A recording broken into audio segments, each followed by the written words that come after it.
শালা সাইকেলটা এত ময়লা পড়বার পারে রে। বন্ধু, এই সাইকেলটা বাবা আমাকে কিনে দিছে কালকে। কি যে ভালো চলে রে, পিল করে যায়। এই যে স্পিরিট, মনে করো রাস্তার নামলে এবার রাস্তায় শেষ হয়ে যায়, রাস্তার নামলে রাস্তায় শেষ। আর একটা বিশেষ জিনিস আমি তোকে দেখাই। আর কি কি দেখাবে? এই যে এটা হলো, এটা চাপ দিল না, এই দেখ বেল বাজলো।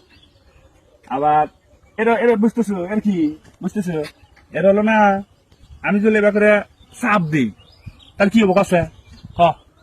কে চাহা করব? বোকা, চাহা করব তোর কি হে হুশ আছে? এই যে এনে যে চাপ দিব, আমার গাড়িতে যে তালা মারা আছে, তালা মারা আছে। তুই আসিস সারা জীবন না বোকাই থেকে গেলে, তোর মাথা মধ্যে কিছু নাই। শালা আমি খালি বোধা আছি। হ্যাঁ, যা কয় খালি বোধাই হয়।